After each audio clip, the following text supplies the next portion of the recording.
गौतम जी, वेणुगोपाल जी, सफल जी, स्टेज पे वरिष्ठ नेता, हमारी बहनें, आप सबका यहाँ बहुत बहुत स्वागत, नमस्कार। भाषण में एक और बात बोली कि हम अंबेडकर जी की याद करते हैं, हम फूले जी की याद करते हैं, गांधी जी की याद करते हैं, इंदिरा जी की याद करते हैं, सबकी याद करते हैं और उसकी जगह है।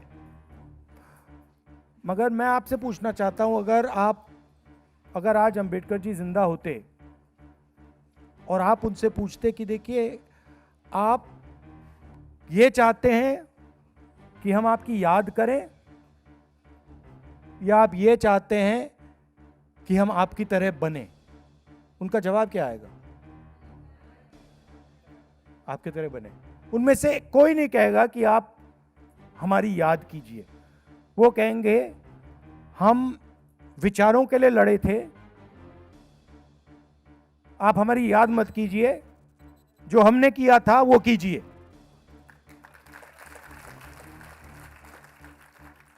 तो कभी कभी क्या होता है, हम याद करने में लग जाते हैं फुल टाइम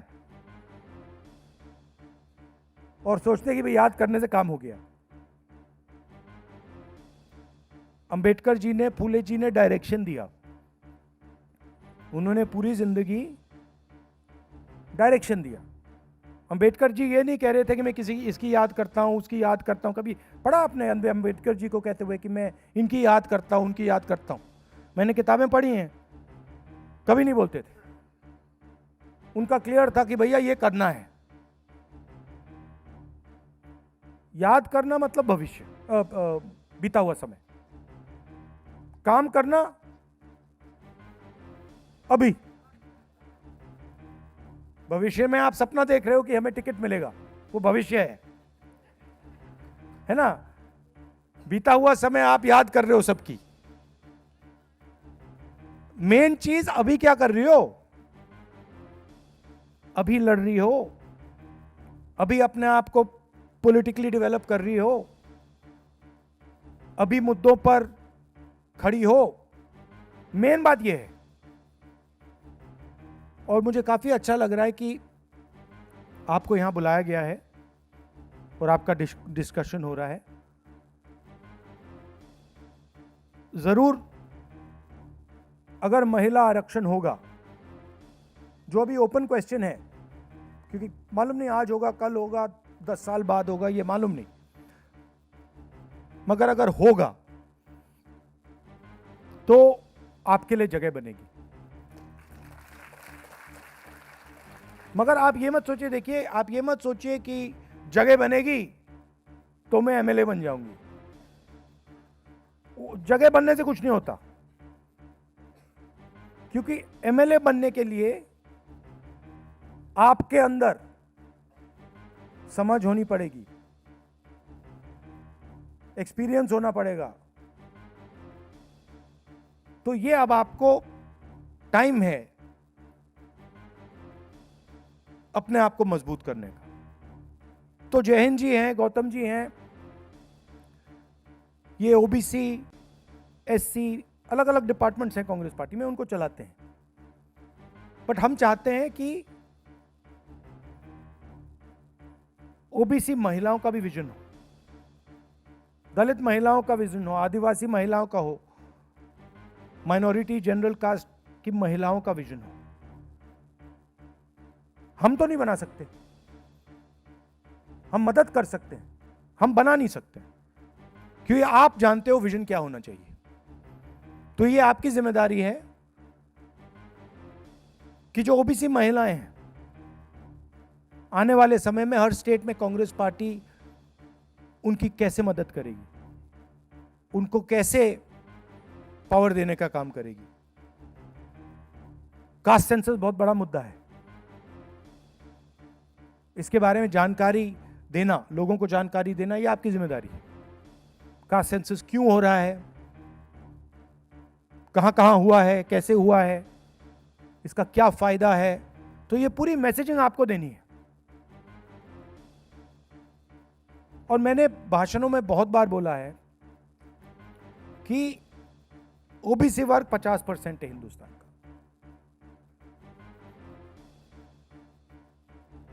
दलित तकरीबन 15%, आदिवासी तकरीबन 9-10%, और माइनॉरिटी 15-16%। आप किसी भी गवर्नमेंट सरकारी संस्था में देखो, इन सबको अगर आप जोड़ दोगे तकरीबन 90% हो जाता है। आप किसी भी संस्था में देखो, ब्यूरोक्रेसी देखो, जुडिशरी देखो, पावर स्ट्रक्चर को देखो,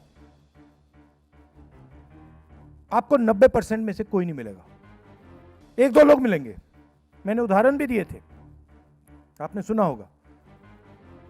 और महिलाओं की तो मैंने बात ही नहीं की उसमें, क्योंकि अगर हम ओबीसी वर्ग की बात करें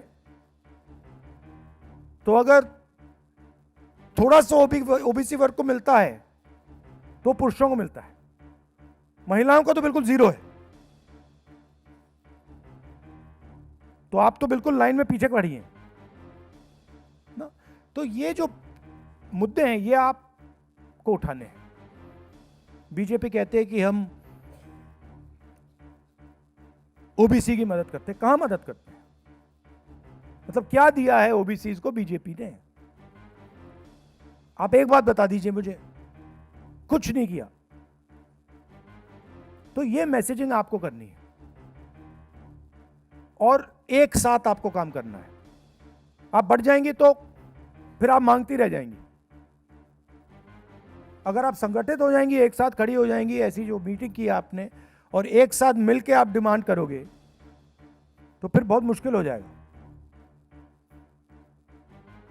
कोई ना कोई जवाब तो देना ही पड़ेगा। तो इन चीजों पे आप फोकस कीजिए। मैं आज क्या कर रही हूं, ठीक है? रास्ता जरूर दिखाया है अंबेडकर जी ने, फूले जी ने, गांधी जी ने, सबने रास्ता दिखाया है, उसकी जगह है और रेस करना चाहिए। बट हमारी पूरी की पूरी पॉलिटिक्स वो नहीं हो सकती, क्योंकि अगर हमारी पूरी की पूरी पॉलिटिक्स वो है तो फिर अंबेडकर जी, फूले जी, गांधी जी वो नहीं चाहते कि आप बीते हुए समय की बात करो, समाज के खिलाफ जो हो रहा है उसको भूल जाओ, जो अत्याचार हो रहा है उसको भूल जाओ। तो प्रेजेंट पे फोकस होना चाहिए। अलग अलग स्टेट्स में अलग अलग इश्यूज हैं। तेलंगाना में हमने जाति जनगणना कर दिया तो वहां पे थोड़ा हम आगे निकल गए हैं। तो अलग अलग स्टेट्स में आपको पता लगाना है कि इश्यूज क्या हैं, और हर एज की महिलाओं, जो स्टूडेंट्स हैं वो क्या सोच रही हैं, उनके सामने क्या मुश्किलें हैं। तो अलग अलग सेक्टर्स की महिलाओं के बारे में आपको मालूम होना चाहिए। और अब तो आपके पास ब्लैंक चेक है।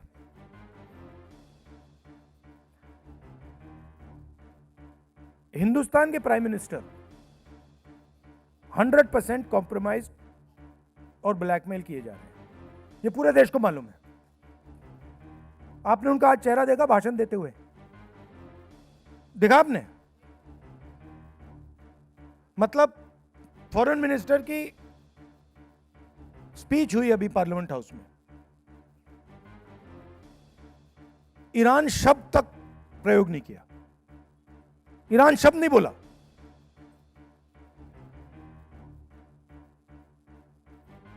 यूएस डील की, उसमें पूरा कृषि का स्ट्रक्चर उठा के पकड़ा दिया अमेरिका को।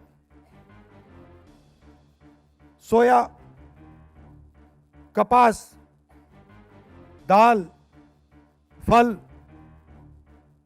सारा का सारा, अखरोट, बादाम, सारा का सारा अमेरिका को पकड़ा दिया। अब आप सोचिए, हमारे खेत जो हैं 2, 3, 4, 5 एकड़ के खेत होते हैं, उसमें मैकेनाइजेशन तो नहीं होता, उसमें मजदूर काम करते हैं।